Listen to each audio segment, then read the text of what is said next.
My next guest is a numbers guy. Please welcome in America's accountant, Dan Geltrude, to the show. Dan, 500 basis points around the globe, that's going to make things more expensive and slow things down.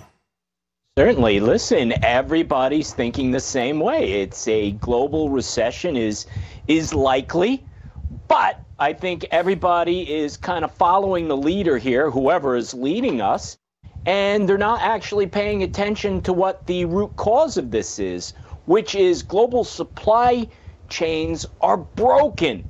Now, that's where we really have to put the effort in here, Scott, because if we don't and we just keep focusing in on demand, listen, there's going to be so much pain around the world. I hope there's a voting revolution so we could actually get people in office who understand basic economics and can start making decisions based upon common sense and not the next election cycle. How's that?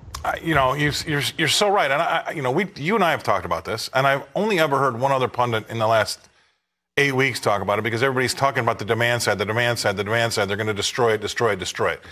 We don't ever talk about the supply side. Actually, believe it or not, it was an accountant that said it in the car on the way home on Friday. He was saying, if we would just address supply, we would really help ourselves out immensely, maybe even more than beating everything up with demand. What do you think about that?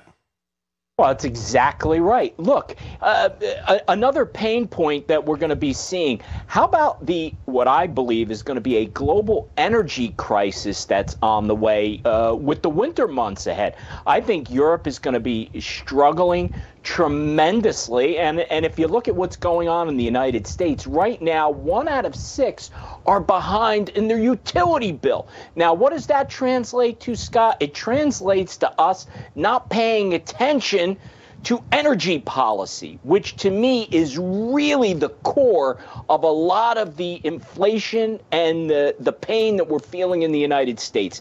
If we would start to focus in on that, and what a tremendous opportunity for the United States. We have energy. The world needs energy. Perfect fit. That's where we could really not only rescue ourselves economically, we could help the rest of the world in not feeling all this pain that's on the way.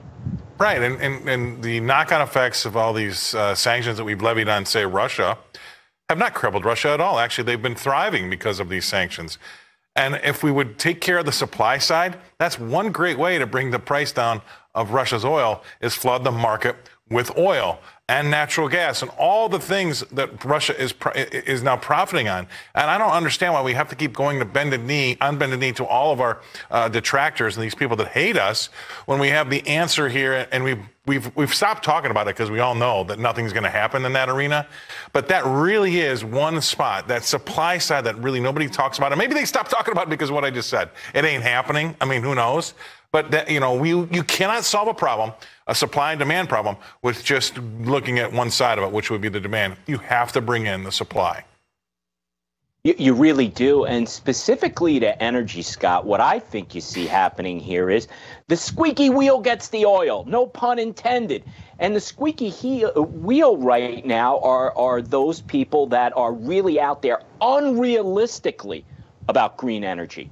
Green energy, great thing. Not for today. It's something that we need to build towards. So as we continue to strangle ourselves, not just in the United States, but it seems the rest of the world is hell-bent on doing the same thing, there is going to be enormous pain out there. And what I'm trying to say to people is, yes, let's go in the direction of green. Let's do it in a common sense way, right? And then can we really look at what the outcome is going to be? By this pain of not having enough fossil fuels for the world, what's the outcome going to be? Are we really going to be able to turn climate change around? I'm not a scientist.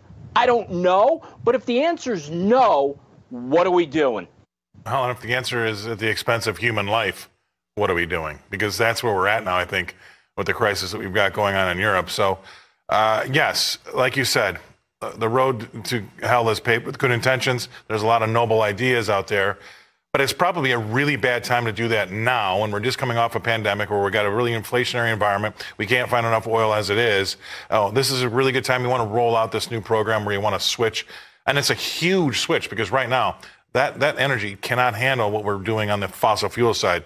The grid for when it comes to wind and solar, it's just not up to snuff. So anyway, we're on the same page, and we're almost talking till we're blue in the face, but maybe somebody will listen someday. But I really appreciate you coming on. Dan Geltrude coming to us from Nutley, New Jersey. Thank you very much, Dan, for being on the show.